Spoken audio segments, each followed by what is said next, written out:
Minu tänane intervjuupartner on Ingvar Baranin ja kui sa vaatasid ennist postitatud videod meie Facebooki lehelt, kuidas elad Soomäger ehk ühe rattamatka lugu, rattamatka ABC, siis Ingvar oli selle video üks peaosatäitjaid. Kindlasti ta on küll pisut muutunud praegu, natuke vanemaks saanud, aga kindlasti tunned ära, ma arvan. Ja Ingvariga räägimegi täna natukene siis matkamisest ja natukene ka tudengielust, kuidas see praegu välja näeb. Nii et tere, Ingvar, alustame siis kohe sellest matkateemast. Kuidas sul praegu matkamisega on, et käid sa ka hetkel matkamas või kuskil looduses ringi või püsid sa pigem praegu ainult ikkagi toas? No praegu on ikkagi valdavalt toas, et siin paar korda on küll jooksmas käidud, aga niimoodi päris loodusesse ei ole läinud, et viimane kord oligi vist siis, kui meie nüüd millalgi talvel tegime, ei sügisel juba matka. Jah, talv oli meil aasta aega tagasi, aga sügisel me käisime rattamatka. Nii on, et need aastaajad Eestis on huvitavad. Mõni aasta on talv, mõni aasta ei ole ja tundub, et nii saaks olema ka pikemat aega. Aga mäletad sa ka oma esimest matka üleüldse? Esimest matka, ei mäleta, need kõik suubuvad niimoodi, need, mis kõige dominantsemad mälus on, need on ikkagi need meie rattamatkad ja need on nagu lõpuks kuidagi siukseks ühiseks massiks ka mälus formuleerunud, et siis kui seda filmi ka vaadata, siis tegelikult kõik need kaadrid matkadest olid komposiidid erinevatest aastatest. Jah, seal oli 3 aasta materjal, kui ma ei eksi, peaks olema seal koos. Jah, midagi siukest, jah. Aga oli sul juba nagu varajasest noorusest matkahuvi või hakkasid sa käima siis tõesti matkamas koos meiega, kui noortekeskus hakkas käima? Varem ma ei olnud jah üldsegi väga käinud. Et oma koduümbruses metsas olin ikkagi jooksmas käinud või rattaga sõitmas käinud, aga täitsa niimoodi matkal ei olnud käinud. Milline on sinu lemmikmatkastiil? Kas sa oled nüüd koos meiega, oled sa vähemalt, ma tean, kahel erineval matkastiilil käinud nii-öelda, et rattamatkal ja jalgsi matkal. Kumba sina eelistad, rattamatka või jalgsi matka? No ikka pigem rattamatka. Siin saab jällegi seda filmi tsiteerida, et loodus vahetub kiiremini ja rohkem distantsi saab läbitud. Millised on nagu sinu lemmikkohad, kus matkamas käia või kus sa oled käinud? Kas või koos meiega või ise eraldi? On sul mingi lemmikspot, kuhu sa soovitad ka noorel minna? Kas siis koos vanematega, kui on mõni nädalavahetus tulemas ja saab loodusse minna või siis pära eriolukorra lõppu, kuhu matkama minna? Kõige kihvtim minu meelest on ikka see Meenikunna raba, eriti kui kavatseda veel ööbida päikeseloojangu metsamajas, sest et sealt on ikka väga kihvt vaade ka kogu rabale tegelikult. Ja aga ma kujutan ette, et suvel seda ööbimisvõimalust ka kätte saada võib üsna keeruline olla sobivale. Aga muidu lihtsalt rappaminekuks Meenikunna raba on minu lemmik. No, ma pean tunnistama, et siinkohal ma pean sinuga nõustuma, et tõepoolest andsin ka ise just hiljuti intervjuu Haabersti noortekeskusele, kus rääkisime ka matkadest ja filmidest ning seal samamoodi siis soovitasin Meenikunnat ühe sihtkohana, mis on ka minu lemmik paljude teiste seas Eestis. Aga kui nüüd matkadest edasi liikuda, siis tegelikult sinu puhul on, nagu ma siin olen tihti mitme intervjuu puhul kasutanud, minu arust jällegi sobiv väljend mees nagu orkester, et tegeled hästi paljude erinevate asjadega. Et ma tean tegelikult, et ka filmimaailm ei ole sulle üldse võõras, et sa oled käinud PÖFFil vabatahtlikuks. Need samad rattamatkade käigus tegelesid sa ju ka meil operaatorina ja isegi montaaži poolega natuke tegelesid. Nii et millised on selle kokkupuutud praegu filmimaailmaga? Praegu ma kõige rohkem lihtsalt vaatan filme, et ülikooli kõrvalt pole seda, no tahtmine kindlasti on, aga aega otseselt ei ole, et hästi palju aega läheb hoopis õppetööle ja vahepeal võib-olla tekib mingi plaan midagi nokitseda, aga siis tuleb jälle mingid kooliasjad ette ja sinna paika see ka jääb. Muidu ma oleks PÖFFil ka jätkunud oma vabatahtlikku tööd, aga jällegi kooli kõrvalt mõtlesin, et äkki ei tasu, et siis oleks nagu sihuke mõlemalt poolt poolikuks jäänud nii õppetöö poolelt kui ka selle vabatahtliku panuse suhtes sihuke poolik. Jätsin ka selle tegemata. See aasta on jälle tulemas, et äkki siis see aasta on võimalik. Et ma tean, et Tartus toimub ka PÖFF, et saab ka Tartus olla vabatahtlik. Aga nüüd ikka raske küsimus, et see on hästi keeruline vastata nüüd kohe niimoodi ootamatult. Mul tuli see küsimus praegu lihtsalt endale nagu pähe, et kas sa oskad ka mingit oma lemmikfilme soovitada noortele, mida nad võiksid praegu siis kodus olles üles otsida ja vaadata? Mis on enda lemmikfilmid, näiteks mingi top 3, 4, 5? Mida mina praegu soovitaks, on tegelikult seriaal. Kui kellelgi on Netflixile ligipääs, siis Better Call Saul on Breaking Badile prequel, ma ei tea, kuidas eesti keeles öeldakse, et sihuke eellugu, mis keskendub ühele kindlale tegelasele Breaking Badist ja sellel on kogu selle Breaking Badi vaim ja pinksus hästi sees, mis mulle väga-väga meeldib. Filmidest viimasel ajal ma tean, et Kristiine Noortekas on seda vist juba soovitanud, on Parasiit. See oli nagu ootamatult hea film. Aga täitsa tuli paar soovitust ära, et need saab kindlasti järgi. Parasiit võitis ka Oscari see aasta, nii et selles mõttes tavasti on ta kuskil Netflixis või kuskil saadaval.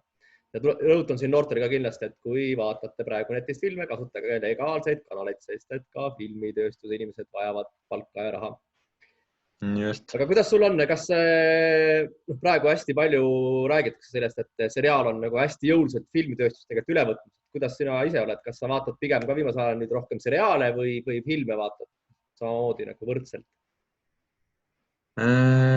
Filmidel on sihuke eraldi koht mu südames, aga praegu tõesti seriaalid on pigem valdavalt see, mida ma vaatan. Nende eelis ongi see, et need on lühemad, et kui sul on igav, siis kiiresti vaatadki ühe ära ja siis tegeled kõige oma muude kohustustega edasi. Ja üldse on kuidagi lihtsam ennast valmis panna selle jaoks, et nüüd õhtul vaatad kiirelt midagi versus see, et vaatad nüüd 2,5 tunnist filmi. Et pigem seriaalimees praegu, jah. Kuigi, eks need seriaalid on ju salakavalad, et tänapäeval enamus seriaalid kipuvad olemegi, et ühe seeria pikkus ongi sul tund kuni 1,5 ja sa lõpetavad väga meistrikult Cliffhangeriga, sa paned ka ikkagi, et ma vaatan selle ühe veel ära ja siis oledki seda märkavad 3-4 tundi arvuti ees vaadanud. Just.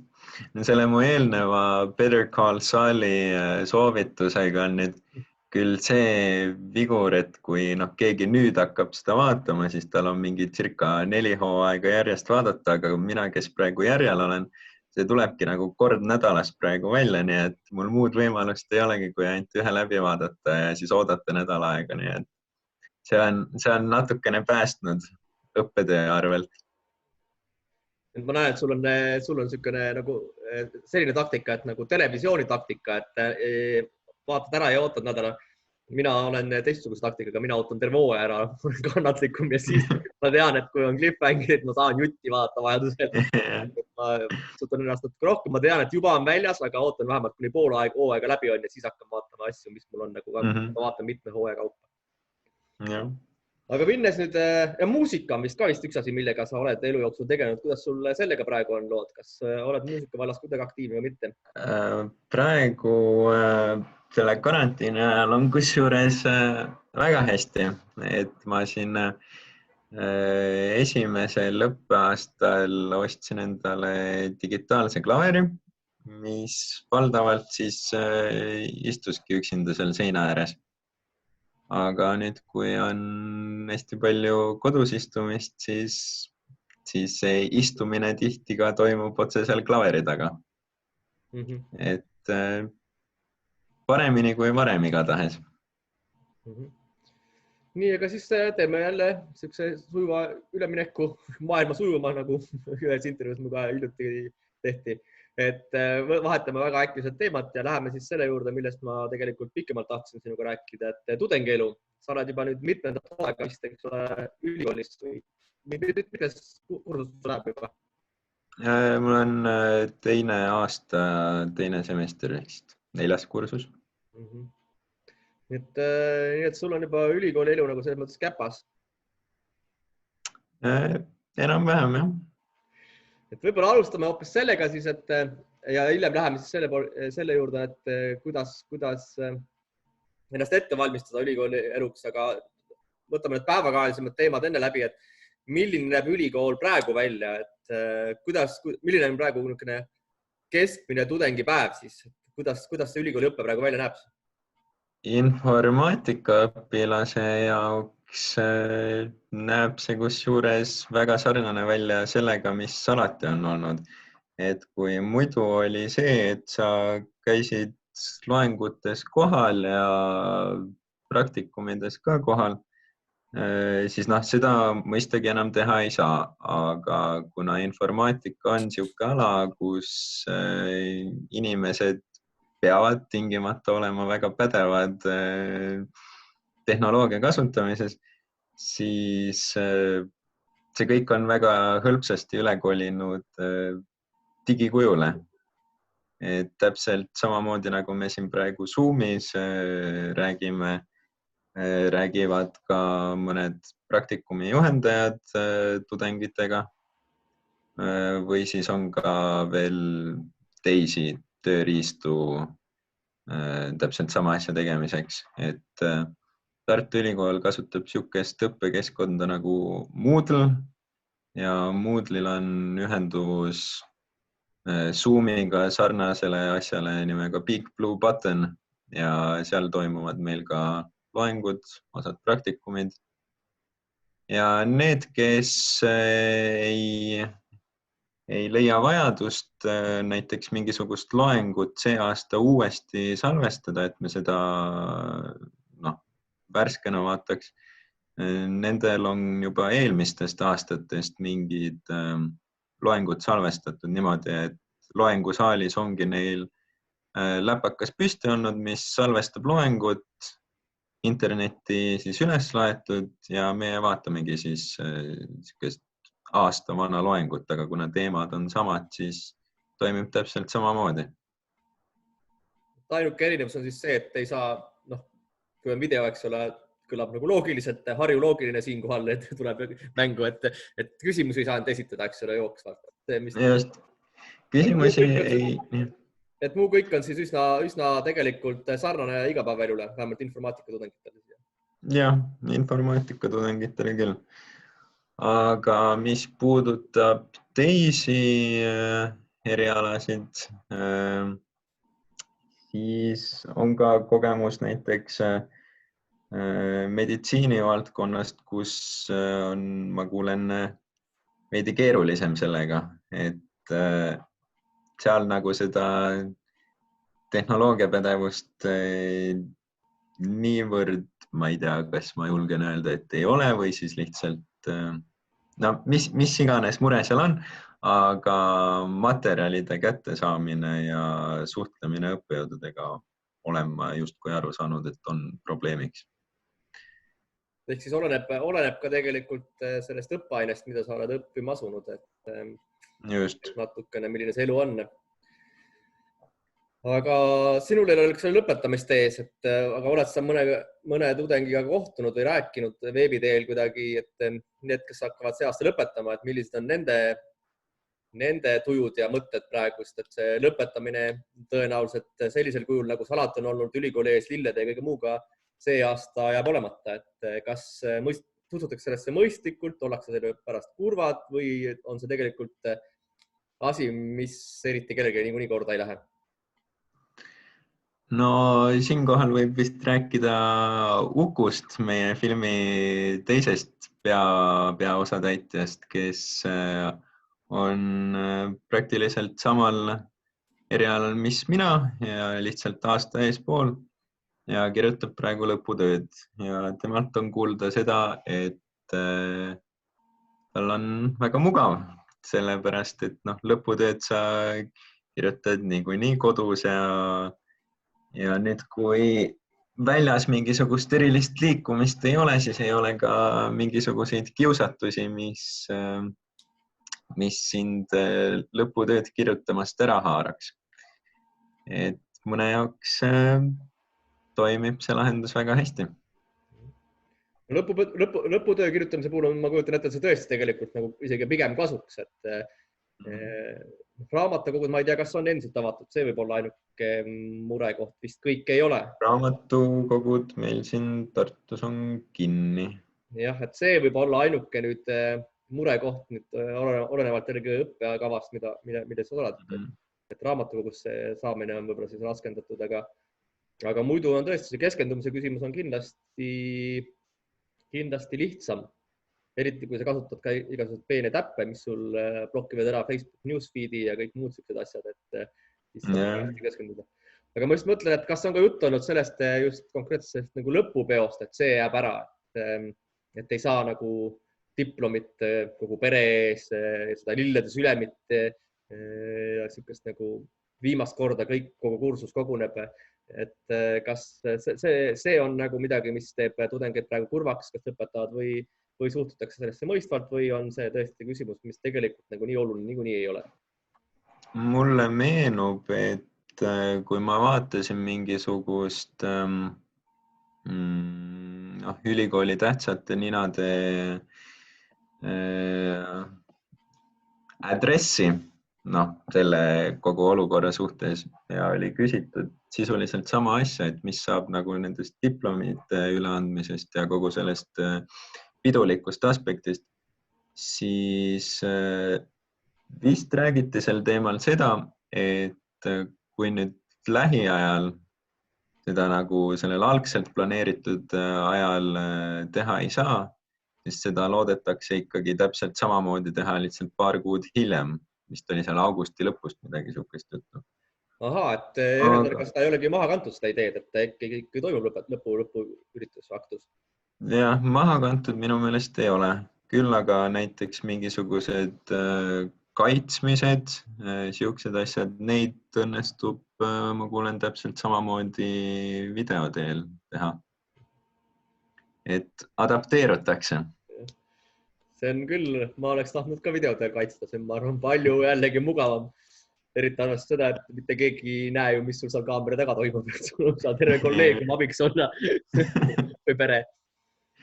Aga räägime sellest, kuidas sinust tudeng sai ja praegu oled sa Tartus, nagu meil on juba jutust läbi käinud, aga sa oled eluaegu tegelikult olnud Tallinna poiss. Millest siis Tartu Ülikooli valik, mitte näiteks sinu erialal eriti on ka ju Tallinnas väga tugev kool. Miks sa otsustasid näiteks Tartu? See oli üsna sihuke, kuidas ma ütlen, see ei nõudnud erilist kaalutlemist, et ma teadsin, et kuna nii Tallinnas kui ka Tartus on see variant ja arvestus oli ka see, et naine tuleb siia arsti õppima, siis ma ei tea, lihtsalt otsustasin, et miks ka mitte Tartu siis. Et saigi otsus minu eest tehtud. et sina oled siis, nagu ma ütlesingi, et Tallinna poiss muidu eluaeg olnud, nüüd oled juba siis 3-4 aastat Tartus elanud. Et sinu hinnangul soovitaksid sa kõigile, kes on ka võib-olla elupõliselt Tallinnas, et need niisugused nagu harjunud siin olema, seda sammu tegema, et korra enda harjumuspärasest keskkonnast välja astuma, näiteks Tartusse hoopis õppima minema? Mina väga-väga soovitaks küll ja praegu seda eriti tunda ei anna, sellepärast et on nii palju kodus istumist, aga Tartul on ikkagi oma võlu. Sihuke Tartu vaim, millest kõik räägivad, aga mida sa iseenda jaoks ise defineerid. Kuidas sina Tartu vaimu enda jaoks defineerid? Mina defineerin Tartu vaimu enda jaoks siukse õhtuse iluga, mida võib kohata siin Supilinna kandis ja üldsegi ka Tähtveres. Et see loodus ja rahu ja miljöö on siin kuidagi siuke. Millest sa on ka midagi, millest sa puudust tunned Tartus võrreldes Tallinnaga või siukseid asju ei ole? Ma ütleks, et isegi ei ole. Ma peaks tükk aega mõtlema, et midagi siukest välja mõtleks. Väga mõnus on siin. Nii et kui praegu keegi 12. klassi abiturient siin siis vaatab seda videot, kindlasti ta muretseb muidugi enda lõpetamise pärast, kuidas see välja näeb, sest seal on palju ebaselgust, aga ütleme, et ta on need asjad seljatanud, lõputööd on tehtud, keskkool edukalt lõpetatud ja kuulab nüüd sinu nõuannet ning seab samuti Tartu poole, siis on sul mingeid soovitusi, et miks, kui sa tuled nagu Tartusse, et milleks sa pead ette valmistama või mida sa pead tegema selleks, et see üleminek oleks võimalikult sujuv. Siinkohal ei ole tegelikult oluline, et Tallinna inimene, see on üks tabuga, kus kohalt mujalt nagu tulnud inimene, et kuidas sa pead ennast ette valmistama selleks, et teha see samm oma kodust teise linna Tartusse? No ma ütleks, et on keeruline küsimus. Mina enda puhul ei tunne, et oleks üldsegi mingit suurt ettevalmistust pidanud selle jaoks olema. Ma usun, et üks asi, millega võiks ennast valmis panna, on see, et Tartusse tuled, siis kuskil enam ei ole otseselt väga kiire. Et Tartu on siuke väike linn, kuhu saab igale poole jalutades minna. Ja see on siuke asi, mida sa Tallinnas eriti ei kohta. Et ei ole siukest kiirust, et panna ennast valmis selleks, et võtta aega natukene maha. Ehk siis need, kes on harjunud nagu väga suure elutempoga ja armastavad ringi rahmeldada, et nende jaoks ikkagi ei ole, siis nagu sa peadki olema võib-olla tõesti, jah. Et sa peadki võib-olla iseloomult ka nagu talumas nagu rahulikumat meeleolu. Ma lähen spetsiifilisemaks küsimustega, et võtame näiteks selle elukoha küsimuse, et kas sul selles osas on mingeid soovitusi, et kui varakult peaks hakkama seda otsima, kas ühikad on mugav ja hea lahendus või peaks otsima erakaid ja kui ühte või teist, siis kui pikalt ette peaks sellega tegema hakkama? Ühikatega vist ei ole tegelikult väga pikalt võimalik ette tegutseda, sa pead olema vastu võetud, et saada ühikasse, on nii vist? Midagi siukest. Ma pean tunnistama, et mina olen ise hästi mugav inimene ja niipea kui oli lootus, et saab korterisse elama, siis ma isegi ühikate peale enam ei mõelnud ja kuna meil siin õnnestus niimoodi, et sõbra tuttav on korteri omanik siin Tartus, siis tema kaudu me siia kohe ka korteri saime, nii et kõik oli siuke üsna kiire.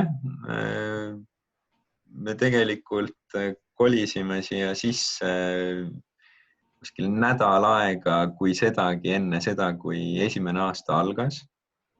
nii et sihukest ettevalmistusprotsessi või noh, et kui palju varem sa peaksid valmis olema või nagu hakkama uurima, kuhu siin elukohta saada, siis ma ei oska väga hästi soovitada, sest et mina sain nagu väga viimasel hetkel. Aga noh, see ei ole tingitud sellest, et ma ei oleks planeerinud. Aga kui sa oled nagu teistelt kuulnud, et kuidas on sellega lood siiski, et kas need elukohti ja korterid on pigem raske saada või kerge saada?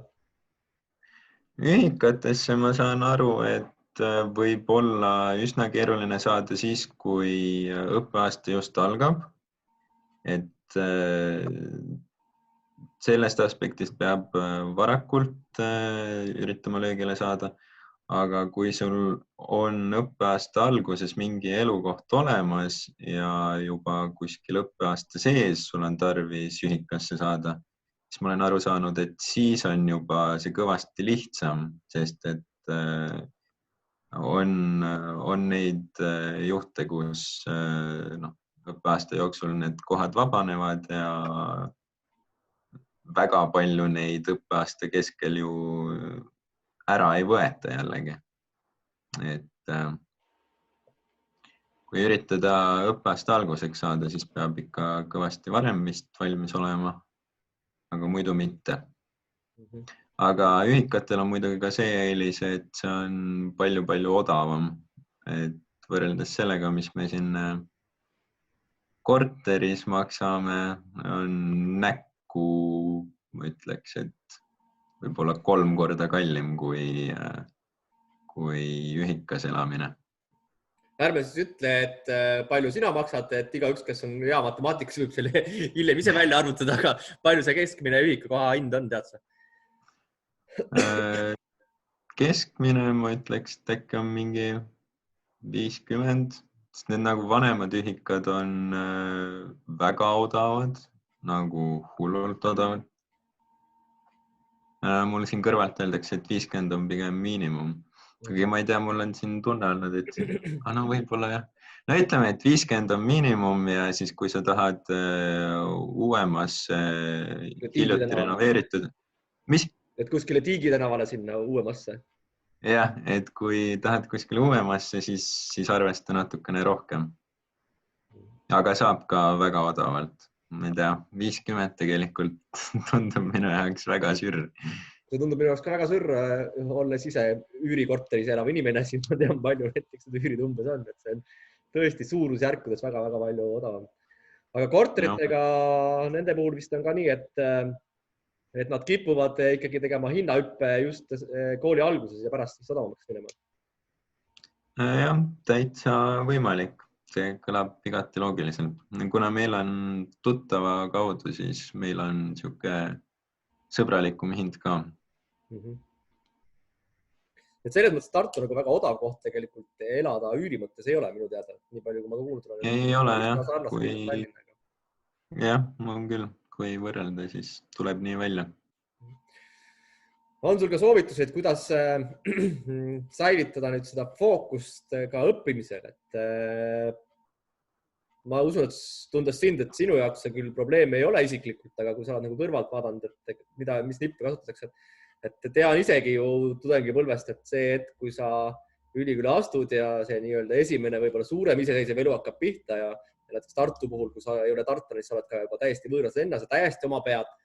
Et kuidas mitte sinna melusse ära kaduda, sest et nagu sa ütlesid, Tartu on küll rahuliku tempoga, aga ma tean, et seal tudengeid on karjakaupa koos, et seda seltsielu jätkub seal küll ja küll, et kuidas sinna mitte kaduma jääda ja et ei jääks siis tegelikult õppimine teiseplaaniliseks.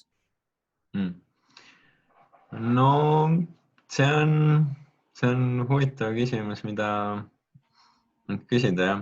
Minu filosoofia on lihtsalt see, et kui sa hakkad mingit asja tegema, õppimise aspektist, siis sa juba nagu saad selle hoo sisse, et kõige raskem on üle saada sellest mõtlemisest, et ma nüüd peaksin sellega tegelema, aga ma ei tegele. Aga kuidas hoiduda just sellest melust, kuna mina olen sihuke rahulik inimene, keda väga palju ei huvita see kuidas öelda, mingid siuksed rebasepeod või lihtsalt linna peal käimine, siis ma ei tea. Mina lihtsalt naudin oma õhtut kodus ja vaatan, et peaks midagi õppima ka ja õpin. No, ma ise arvasin ka, et võib-olla sinul on sellele küsimusele raske vastata, tundes sind kui nagu väga kõrge enesedistsipliiniga inimest, kes suudab ennast ikkagi vaos hoida igas olukorras. Aga on sul siis lõpetuseks mingeid soovitusi nagu tulevastele tudengitele, mida ma ei küsinud, mingid teemat, mida peaks teadma ikkagi enne, kui sa asud ülikooli ellu ja eriti just Tartu Ülikooli ellu?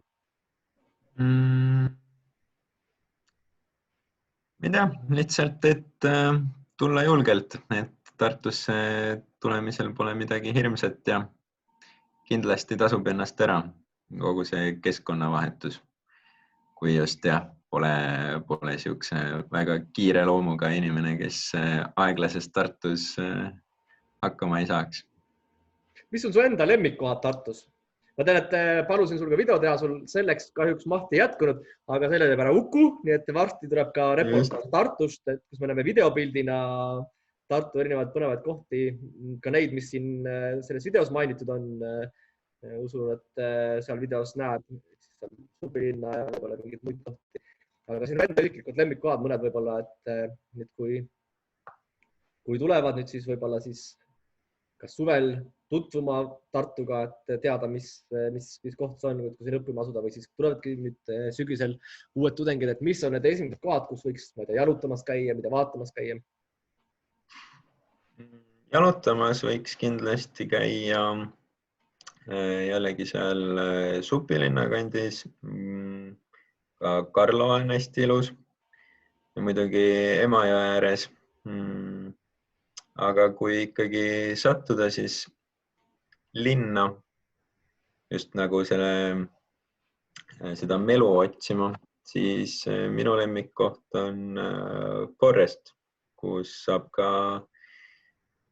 pingsi mängida, kui väga just seda melu püüda ei taha. Et vaba aeg koos väikse sportliku liigutamisega on kindlasti väga mõistlik. Just. Ehk siis kokkuvõtteks võime öelda, et sina soovitad Tartusse minna tudengiks? Absoluutselt. Või siis ka lihtsalt külastada, ma usun, et Tartu on ju ka tegelikult niisama tore koht ja seal on väga palju mõnusaid meelelahutust, toitustus ja kõiki muid asutusi. Ja teiseks soovitad ka noortele matkamas käia, kui vähegi võimalik. Just. Ja miks mitte liituda ka siis meie matkadega. Et sina oled meil käinud mitu aastat, ma ei teagi, päris palju on neid aastaid, kui sa oled meil matkamas käinud. No ikka niimoodi, et kokku väga hästi ei loe enam. Ja see aasta on kindlasti uued matkad tulemas, nii et sinuga me näeme kindlasti jälle varsti matkal. Aga selleks korraks siis tõmbame sellele matka ja ülikooli teemalisele intervjuule joone alla. Ma loodan, et noortel oli huvitav seda vaadata ja kohtume juba järgmistes videotes. Tšau, tšau! Tšau!